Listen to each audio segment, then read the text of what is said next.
You are reading this correctly. Elon Musk. Now, what should I say about Elon Musk? Today, the US media calls him Musk Almighty. Musk, who is also unofficially the president of the USA, the richest man in the world, and the most powerful bureaucrat in Washington, gets a call from him. Every minister in the USA picks up the call. Donald Trump himself says that he will fire anyone who does not listen to Elon Musk. And you can see how Trump often holds meetings like this where all the people of Trump's cabinet, his foreign minister, his health minister, and various other types of ministers sit. And here Elon Musk stands up and says that now we will do this work in the coming time. Elon Musk is literally sending emails to the officials of all these ministers' ministries. And it is written there, tell me in the email, what did you do this week? Elon Musk is not just the most powerful person in the US, but he's been, you can say, in the history of the US in the last week. In the year 2025, no more powerful man has been seen than him. Now recently, he has given a statement which has spread like fire in the world media.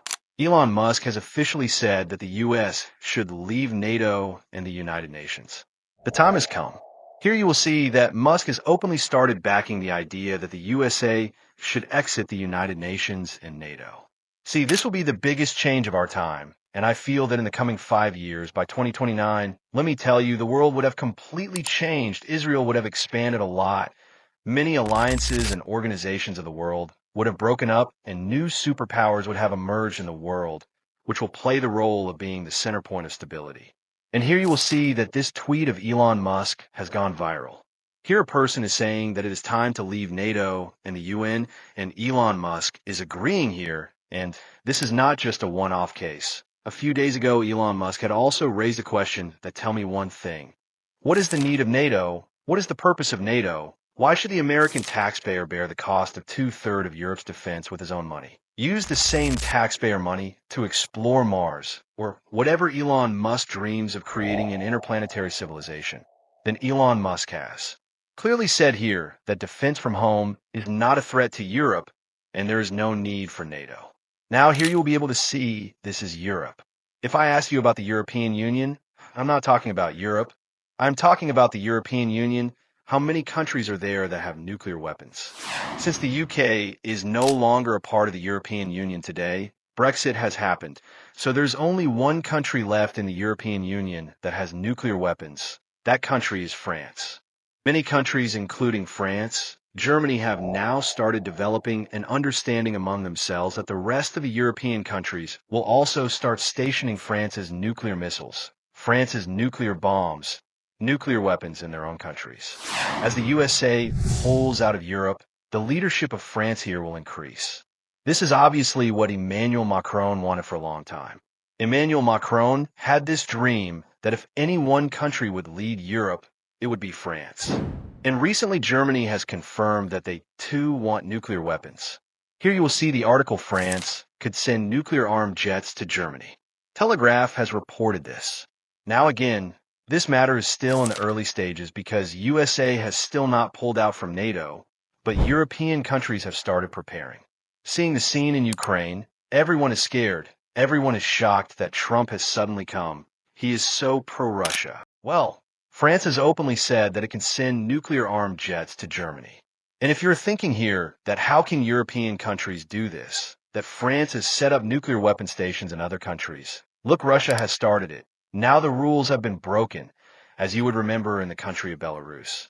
Russia is now genuinely feeling the heat of its nuclear weapon deployment. They're facing a huge threat. War will not come by informing you. There are signs of war.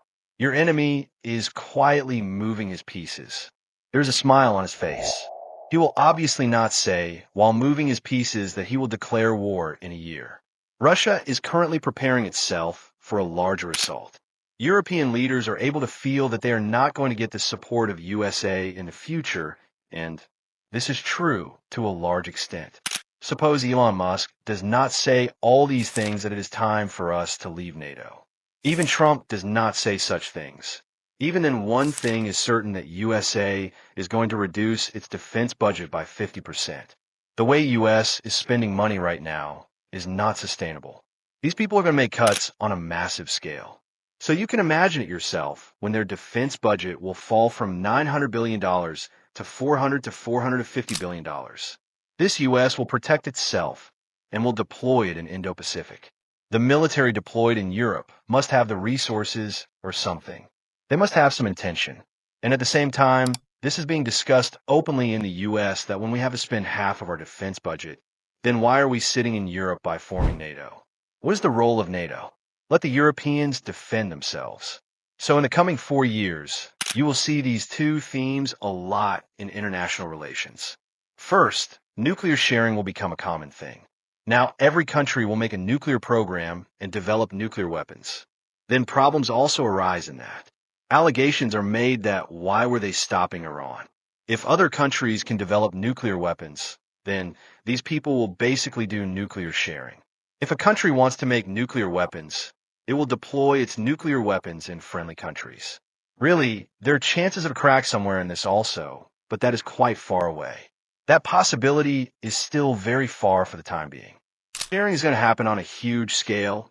Apart from that, obviously, either the U.S. will leave NATO altogether, or you will see that the U.S. participation in NATO will reduce so much that NATO will become redundant. There are no meetings, there's no activity in it, so this is very much possible.